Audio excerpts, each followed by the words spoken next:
converso com Demétrio Magnoli, ele que é jornalista, sociólogo, geógrafo brasileiro. Tudo bem, Demétrio? Tudo bom, Joyce? Um prazer recebê-lo. Prazer é meu. Dilma se sustenta?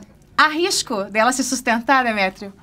Eu acho que há e não é desprezível a hipótese de que ela conclua o mandato. Porque não pelas ações do governo ou pela inação do governo, mas pelo medo que as alternativas provocam na elite política e em grande parcela da elite econômica. A alternativa, por exemplo, de eleições antecipadas depois de um impeachment da chapa inteira, Dilma e Temer, depois de uma decisão uma cassação, né? O TSE derruba a chapa toda. Do Tribunal Eleitoral confirmada pelo STF, esse processo, com o recurso ao Supremo, demoraria pelo menos um ano. Significaria um ano sem governo. E na elite econômica se teme essa alternativa. A alternativa simples e direta, que é via pedaladas fiscais, via uma decisão um relatório do TCU, do Tribunal de Contas da União, confirmado pelo Congresso, que tiraria Dilma, mas não Temer. Então, é isso que eu chamei de porta-Temer, numa coluna recente. Ela é simples e direta. O problema dela é outro. É que um governo não eleito, o governo Temer, faria o mal por um longo tempo em função do cenário econômico, em função do fracasso do ajuste fiscal. Né? Não há uma luz no fim do túnel do ponto de vista da economia do país.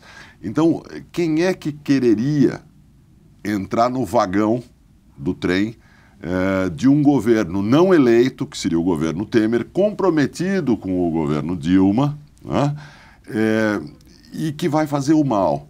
Então, a pergunta é, o PMDB, o PSDB, eles querem mesmo se comprometer com um governo que vai fazer o mal por 3 anos e pouco? O fracasso do ajuste fiscal, o ajuste fiscal já fracassou, paradoxalmente dá mais fôlego e não menos ao governo Dilma, porque elimina a chance de um governo substituto fazer o bem num prazo razoável. Ou seja, Dilma, de uma certa forma, está naquele barco furado, mas quando a água vai enchendo o barco, pega com o baldinho e joga para fora. E é assim que ela está caminhando. E Michel Temer está dentro desse barquinho com ela. Está nesse barquinho, mas está com o pé fora do barquinho, né? E sempre pronto a pular do barquinho e formar um governo substituto, né? Pode ser que tenha que surgir um novo partido? Ou é possível, na sua avaliação, fazer essa costura entre a oposição de fato, que é a das ruas, e a de direito, que é aquela eleita? Não, então, são duas coisas. Uma coisa não elimina a outra. Já está existindo uma costura entre os manifestantes, vamos dizer assim, e os grupos que convocam as manifestações e os partidos de oposição. Isso já está existindo porque os manifestantes... Porque as ruas engoliram a oposição, né? Eles chegaram à conclusão de que não há impeachment sem o Congresso, algo que eles poderiam ter aprendido antes. Por outro lado, principalmente no caso do Movimento Brasil Livre, que é um dos grupos que convoca as manifestações, nitidamente o que eles pensam não tem representação partidária no Brasil. E aí eu não trato do impeachment, eles pensam muito mais do que isso, eles são um grupo liberal, do ponto de vista político. E não existe um partido liberal, moderno no Brasil.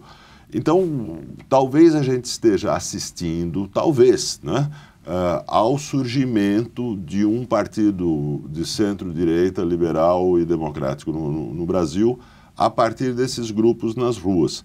Aliás, esse governo é de esquerda?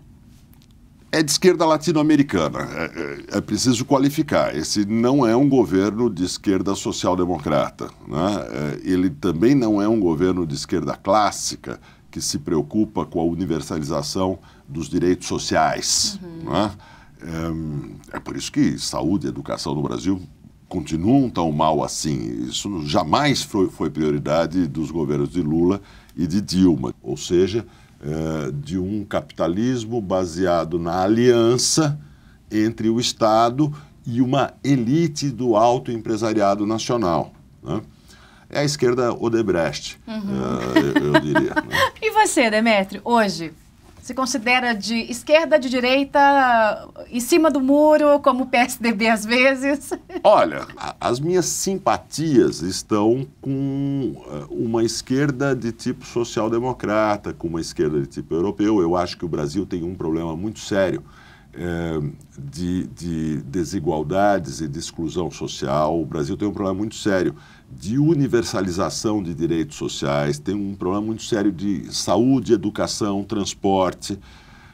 São coisas fundamentais para o Brasil se tornar um país decente, né? Um país de classe média.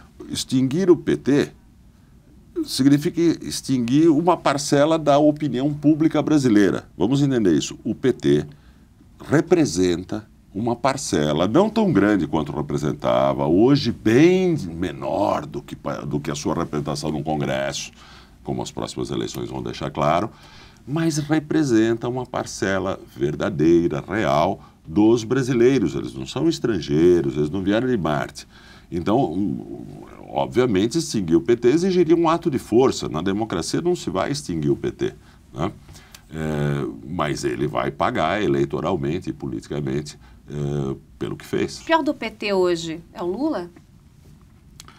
O pior do PT é o Lula e não é de hoje. O pior do PT é o Lula porque desde o final dos anos 90, né, Lula passou a comandar o PT de uma maneira quase totalitária, né? Isso se aprofundou depois que ele chegou no governo, mas isso veio de antes dele chegar no governo. Isso se aprofundou depois dele chegar no governo, com dedaços, né? Com a indicação: Dilma será a minha sucessora, Fernando Haddad será o prefeito de São Paulo, eu vou inventar, né, quem é o novo prefeito. E essa liderança que acabou controlando o PT de uma maneira intensa, praticamente sufocou o partido, é uma liderança que, ao mesmo tempo, conduziu o PT para o Petrolão e provavelmente conduziu o PT também para o Mensalão. Não há provas no caso do Mensalão, no caso do Petrolão começam a se reunir indícios disso, mas independente da responsabilidade criminal ou não, a responsabilidade política de Lula é completa nos dois casos. O Brasil, né, de tudo que você acompanhou e por essa década, né, de eventos políticos escritos aqui, suportaria o impeachment? É preciso muita má-fé para dizer que o Brasil não suportaria um impeachment. Já suportou um, claro que suportaria um impeachment. Que essa seja a melhor solução é outra questão, mas sem dúvida nenhuma a estabilidade institucional do Brasil, nesse sentido, é grande. Fernando Henrique Cardoso, ex-presidente, numa entrevista aqui comigo à TV, respondeu a seguinte pergunta: quem é pior ou quem é melhor, Dilma ou Lula? E ele disse: do ponto de vista moral, Dilma é um pouco melhor. É isso? Eu não tenho a menor dúvida. Eu não tenho a menor dúvida. Eu acho que do ponto de vista moral não há comparação. Eu acho até que no começo do primeiro mandato, Dilma imaginou a possibilidade de separar o público do privado no Brasil, no seu governo, de separar o governo do partido, a administração pública da sanha do partido e dos seus aliados. Imaginou por pouco tempo, logo desistiu e se enquadrou. Mas chegou a imaginar isso. Quando, na verdade, do ponto de vista de Lula, o modelo político é a confusão entre o público e o privado. É o entrelaçamento do público com o privado. Ele vê nisso uma qualidade, né? Ele acha que deve ser assim.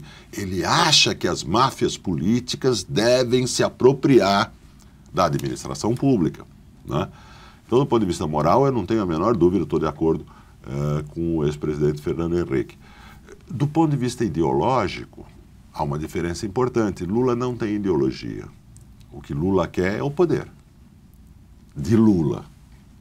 A única ideologia de Lula é o poder de Lula se manter e se realimentar. Dilma não.